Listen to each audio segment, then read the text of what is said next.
Masuk ke episode 4 She-Hulk Attorney at Law, yang di episode ini melibatkan Wong yang butuh bantuan She-Hulk buat nanganin case hukumnya, dan sedikit action scene yang akhirnya muncul di episode ini.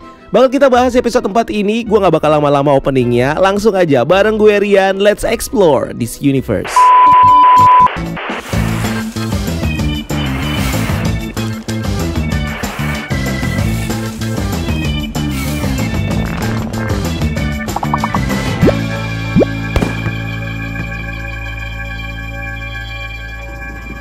Kalau di episode sebelumnya, scene-nya Wong ini gak banyak. Di episode 4 yang berjudul This Is Not Real Magic ini justru ngasih spotlight ke karakter Wong yang harus berurusan hukum sama seorang pesulap yang bernama Donny Blaze. Bukan pesulap merah ya. Nah, karakter ini juga sempat muncul di trailer kemarin, dan dari namanya ini udah banyak yang menyangka kalau karakter ini adalah Easter eggs dari karakter Ghost Riders, yang salah satunya punya alter ego bernama Johnny Blaze. Donny Blaze ini diceritakan sebagai seorang pesulap profesional di Los Angeles yang punya show-nya sendiri bernama Mystic Castle. Dia bekerja dengan seorang kakek tua bernama Cornelius P. Willow yang tampangnya mirip Morgan Freeman. Dia ini adalah fasilitatornya Donny Blaze. Karakter Donny ini sepertinya terinspirasi dari karakter Lee Guardinir alias The Magician, seorang pesulap yang menggunakan magicnya untuk mencuri dari orang kaya dan memanfaatkan mereka untuk keuntungannya. Dimana kalau di komik, The Magician ini dikenal sebagai musuh dari Giant Man setelah dia menculik kekasihnya The Wasp. Di film ini diceritakan kalau Donny dulunya adalah seorang murid yang belajar di kamar Touch. Tapi setelah seminggu, Donny dikeluarin setelah dia ngesumon makhluk berkaki 3 dan mantan murid lainnya bernama Kaidok di kamar Touch. Case Wong ini bermula saat Donny Blaze menggunakan sling ring yang dia dapat dari kamar Touch untuk menambah keseruan aksi sulapnya. Dia menggunakan sebuah portal, dan lewat portal ini dia memasukkan salah satu penontonnya yang bernama Madison, di mana portal ini tembus ke sebuah realm yang ditinggali oleh iblis dan goblin. Brengseknya, si Donny malah nggak tanggung jawab dan ngebiarin Madison ini kejebak di realm itu. Untungnya si Madison ini nemuin cara buat pulang, di mana dia akhirnya nyampe ke kamar Touch lewat portal dan ketemu sama Wong. Madison ini menjelaskan kalau dia bisa bebas dari realm itu gara-gara seorang kambing yang bisa bicara di lava pit, yang di sini nawarin bantuan ke Madison untuk keluar dengan syarat dia harus ngasih 6 tetes dari darahnya. Wong lalu nawarin Madison untuk nganter dia pulang, dan Madison malah ngasih spoiler ke Wong yang lagi nonton series The Sopranos. Series The Sopranos sendiri adalah crime drama dengan karakter utama seorang mafia Italia Amerika bernama Tony Soprano. Madison di sini ngasih spoiler ke salah satu episode The Sopranos yang berjudul Long Term Parking, episode yang jadi momen kematian dari karakter Adriana yang dibunuh sama Silvio Dante karena menjadi informan untuk FBI. Nah, karena Wong kesel di spoilerin sama Madison, ini ngebuat Wong kesel dan akhirnya malah ngekasusin si Donny Blaze. By the way, Madison ini adalah karakter original dari series ini yang diceritakan sebagai seorang sosialita yang hobi party dan minum-minum, yang akhirnya jadi bestinya Wong setelah pertemuan mereka di kamar Touch. Nah, kalau di komik, karakter Madison ini bisa nge-refer ke Imei Chang, seorang gadis Chinese yang berteman dan tunangan sama Wong. Dia juga dikenal sebagai pelayan dari Sorcerer Supreme dan tinggal bersama Dr. Strange di Sanctum Sanctorum. Sayangnya dia akhirnya mati sama seorang iblis bernama Sister Neil, dan tubuhnya akhirnya digunakan untuk skema melawan Dr. Strange.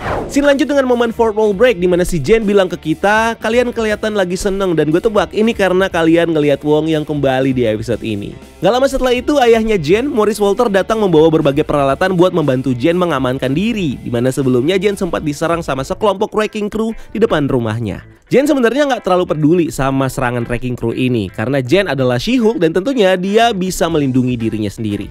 Di kantor GLKNH, Jen ngecek lagi daftar to-do listnya hari ini, yang beberapa relate dengan case-nya Jen di divisi Superhuman Law, seperti soal finalisasi keputusan bebasnya Blonsky, keterangan soal pembatas untuk Blonsky, dan juga nge-follow up soulmate dari Blonsky yang sekarang bakal menghidupi dia di luar penjara. Terus ada juga tulisan Research Precedent on Likeness IP for Miss Pitt, di mana Miss Pitt ini adalah Megan Thee Stallion yang punya nama lengkap Megan Jo von Roth Pitt. Di episode sebelumnya dia jadi kliennya She-Hulk, yang masih bikin agak bingung ya kenapa Jen jadi pengacaranya.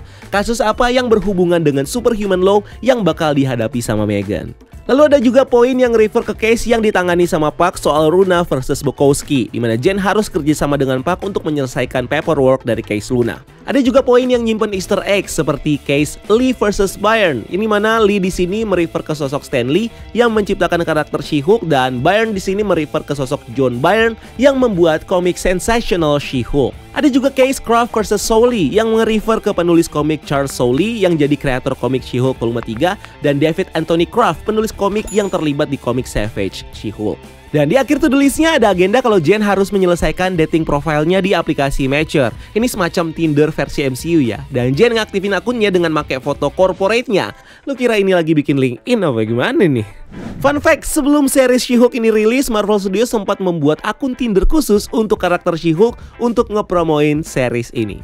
Nah, di profilnya Jen ini kita bisa melihat barcode dari episode ini yang kalau kita scan bakal ngarahin kita ke komik West Coast Avengers Annual Issue 4 tahun 1986 yang menceritakan She-Hulk yang teaming up dengan Avengers buat ngelawan pendeta Deviant bernama Gaur dan pasukannya yang menahan para superhero wanita. Nah, yang menarik yang ditahan di sini ada 7 superhero wanita yang dipakein baju putih-putih. Ini malah mirip sama Seven Soulmate-nya Blonsky yang hadir di episode kemarin. Nah, karena kesel sama Donny Blaze, Wong datang ke GLKNH dan minta bantuan Jen. Dimana di sini Wong mempermasalahkan Donny yang sembarangan menggunakan teknik magis para sorcerer untuk digunakan di show-nya, seperti menggunakan magic portal untuk mengirim para audiens ke realm lain untuk senang-senang. Wong di sini menganggap kalau Donny nggak punya dasar tentang ilmu portal interdimensi. Secara Donny cuma jadi murid Kamar Touch selama seminggu, dan juga kelihatan dari susahnya Donny bikin portal dan malah ngarahin portalnya ke realm random yang bahkan dia nggak tahu. Wong sebagai Sorcerer Supreme percaya kalau mempraktekkan mystic art tanpa latihan yang benar akan membahayakan orang lain dan juga mengganggu material di astral planes. Nah, berkaca sama Doctor Strange yang udah jadi ahli sihir dan sempat jadi Sorcerer Supreme, dia aja masih sering membahayakan realm ini dengan sembarangan make spell kayak di case Dark Dimension di Doctor Strange pertama dan Rune of Kovkol di No Way Home. Apalagi si Donny nih yang cuma bentar banget belajar sihir di Kamar Touch. Pastinya potensi ancamannya bakal lebih besar karena ketika dia menyalahgunakan kekuatan magicnya akan ada bahaya yang akan mengikuti. Nah, di MCU kita tahu kalau Baron Mordo di Universe 616 ini punya misi untuk memburu para sorcerer yang dia anggap tidak layak dan terlalu banyak di dunia. Yang salah satunya adalah Jonathan Pangborn, mantan penyihir Kamar Touch yang menggunakan sihir mystic art untuk menyembuhkan kelumpuhannya. Dimana di post-credit scene Doctor Strange pertama, Mordo akhirnya mengambil kekuatan Pangborn dan membuat dia kembali lumpuh. Nah, kalau Mordo masih menjalankan misinya, seharusnya Donny juga menjadi targetnya Mordo. Tapi dengan fakta kalau Donny masih bisa bebas menggunakan kekuatan sihir, itu artinya ada yang terjadi nih sama Baron Mordo. Ini mungkin ada hubungannya dengan deleted scene film Doctor Strange 2 yang katanya di sini mereveal kalau Baron Mordo ini dibunuh sama Scarlet Witch saat Mordo mencoba membunuh Scarlet Witch di pondoknya. Berikutnya setelah ngedengerin keluhannya Wong, Jen lanjut nanya ke Wong apakah ada kontrak atau perjanjian yang ditandatangani sama Donny saat dia jadi murid di Kamar Touch.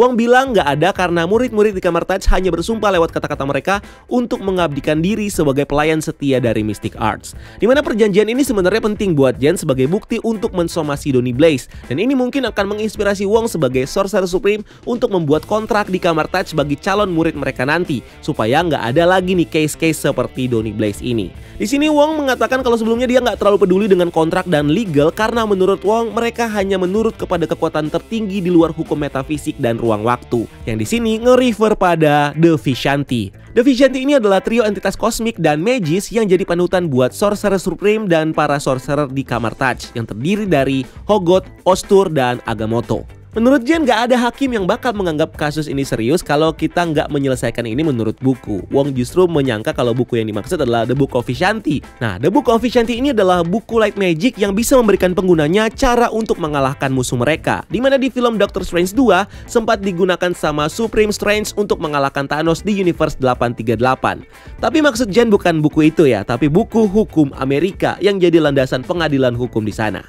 Wong akhirnya meminta Jen untuk membuat sebuah preseden atau ketetapan di mana orang yang tidak berpengalaman tidak boleh mempraktekkan mystic art lagi. Yang di sini utamanya ditunjukkan untuk melarang Donny Blaze untuk memakai sihir dari Kamar Touch. Jen dan Wong lalu pergi ke tempat Donny Blaze dan melayangkan somasinya dan meminta Donny Blaze untuk menghentikan praktek mystic arts-nya. Dimana Donny Blaze tentunya nggak mau karena ini adalah pencariannya dia. Dan akhirnya ini bakal dilanjutin di pengadilan nanti.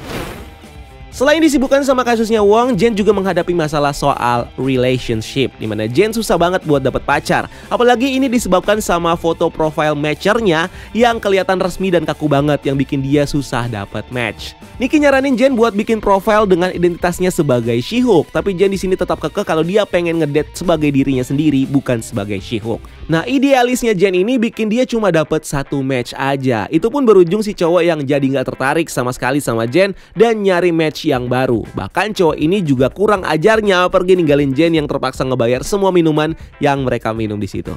Karena frustasi nggak dapat match, Jen akhirnya ngikutin saran Nikki dan bikin profile matcher dengan identitas She-Hulk. Kalau di komik, From She-Hulk memang dikenal jadi daya tarik Jen yang membuat dia lebih kelihatan cantik dan seksi. Dimana ini ngebuat Jen punya banyak pacar dari manusia biasa sampai manusia super kayak Juggernaut, Luke Cage, Man-Wolf, Star Fox, dan Hercules. Nah, dengan profil barunya, diiringi lagu zoomnya Jessie, Jen mulai nge-swipe dan terbukti Jen langsung dapat banyak banget match. Jen lalu ngedate dengan beberapa cowok matchernya yang kebanyakan tingkahnya aneh-aneh. Kayak anak gym yang nanya seberapa kuat dia bisa ngangkat beban, director yang nyombongin kalau dia bikin film soal pengacara yang jadi lawyer dari wakil presiden. Ada juga yang ngefans sama She-Hulk yang udah ngikutin dia sejak battle ngelawan Titania. Fans ini nanya soal kekuatan supernya dan apakah kulitnya She-Hulk ini nggak bisa dihancurkan even sama vibranium.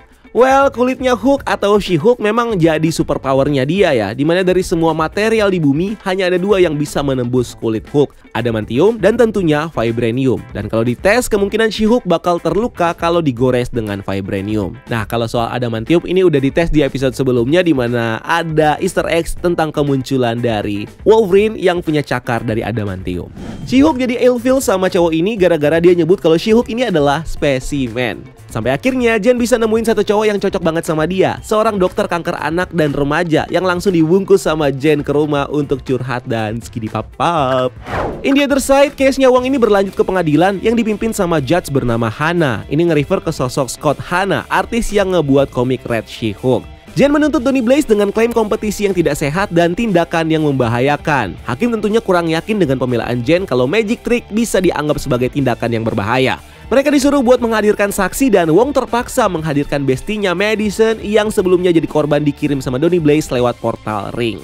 Di kesaksian Madison menjelaskan nih kalau Donny ngirim dia ke Realm Fireland yang di sini mungkin nge-refer ke Hell Dimension atau dimensi neraka. Dan Madison bisa kabur dari realm itu setelah dia membuat perjanjian dengan iblis bernama Jake yang sebelumnya digambarkan Madison sebagai kambing yang bisa berbicara. Nah, ngomongin kambing dan juga iblis, karakter iblis Jake yang disebut Madison ini sebenarnya bisa nge-refer ke karakter Baphomet. Baphomet kalau di komik Marvel diceritakan sebagai salah satu iblis kuat di Hell Dimension yang merupakan pelayan dari iblis Marduk Kurios dan musuh dari Daemon Hellstorm. Ini juga bisa nge-refer ke karakter Marduk Kurios alias Satan, iblis terkuat yang jadi penguasa Realm Hell dan ayah dari Daemon dan Santana Hellstorm. Dimana di komiknya Marduk juga punya tampilan iblis dengan badan dan 3 kepala kambing. Atau jangan-jangan ini bisa nge-refer ke Mephisto, si iblis kampret penguasa Hell Dimension yang suka bikin perjanjian dengan manusia dan ngambil jiwa mereka.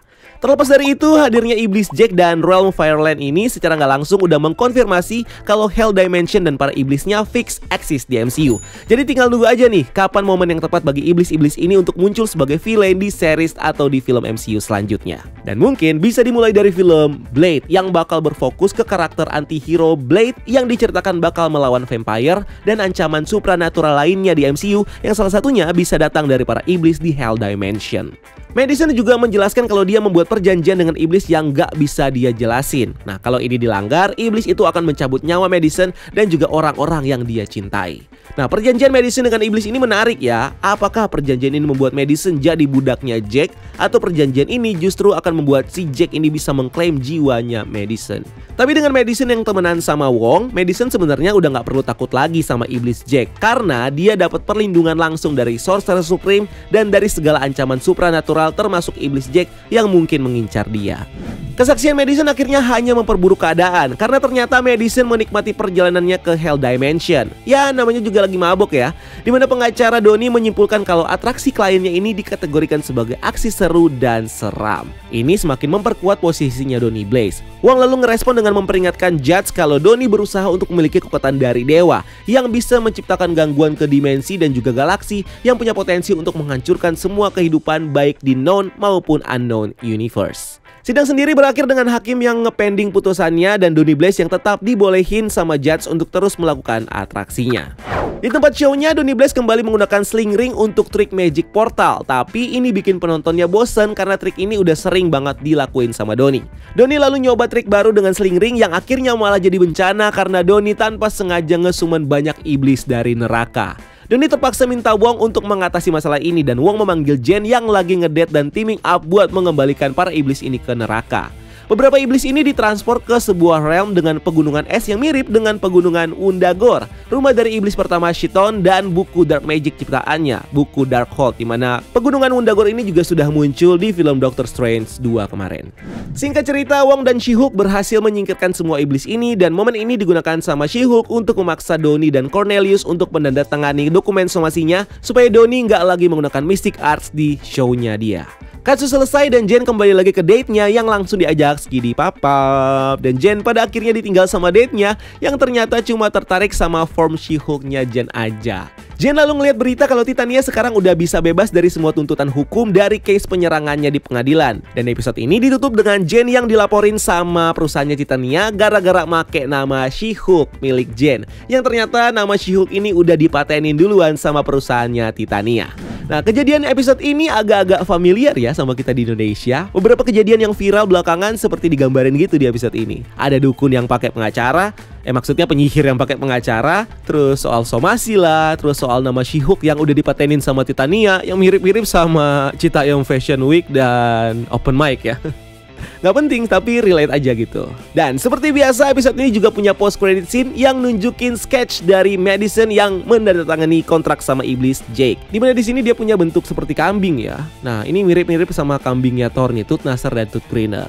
Terus juga ada She-Hulk yang ngebersihin dirinya dari lendir iblis sebelum dia itulah. Dan Donnie Blaze yang akhirnya dikurung sama Wong di Mirror Dimension seperti rencana awalnya. Episode ini juga punya post credit scene yang nunjukin Wong yang lagi hangout di kamar Taj sambil nonton series The Sopranos sambil ngobrolin soal minuman alkohol yang mereka suka. So, apakah kedepannya mereka bakal tetap jadi bestie atau apakah hubungan mereka bakal lanjut jadi pacaran? Sebenarnya nggak penting juga yang ngebahas itu. Tapi yang menarik adalah datangnya tuntutan dari Titania soal hak paten dari nama She-Hulk. Pertama, nama She-Hulk ini nggak disuka memang sama si Jen, tapi nama ini udah terlanjur nempel di dia. So, mungkin Jen di sini bakal santai-santai aja nanggepin tuntutan ini sambil nyari nama baru. Tapi nextnya Titania bakal pakai nama ini buat kepentingannya sendiri yang kayaknya bakal merugikan si Jennifer. Plus dari sini gue makin yakin kalau si Titania ini yang ngirim 4 orang wrecking crew di episode sebelumnya. Kelihatan banget kalau Titania ini emang lagi cari masalah sama Jen. Dan ini beruntun dari kejadian mereka versus di episode pertama dan keinginan Titania buat mendapatkan kekuatan sama kayak She-Hulk. Makanya dia ngirim wrecking crew di episode sebelumnya untuk mengambil darahnya. And ya, kita bakal lihat bagaimana kelanjutan series ini di episode kelima dan masih ada Daredevil yang belum muncul di series ini. So itu dia semua hal yang bisa kita bahas di episode ini. Kalau mungkin ada hal-hal penting yang gue lewatin, please komen di bawah. Atau mungkin kalian punya teori tentang episode berikutnya, please juga komen di bawah ya guys ya. And thank you udah nonton video ini. Jangan lupa untuk like video ini dan subscribe sebagai bentuk dukungan kalian buat channel ini. Cari kita juga di TikTok dan di Instagram breakdown.universe karena gue juga sering bikin konten di sana. Dan jangan lupa lakukan satu kebaikan hari ini. See you on the next video. Gue Rian, until next time, keep exploring the multiverse.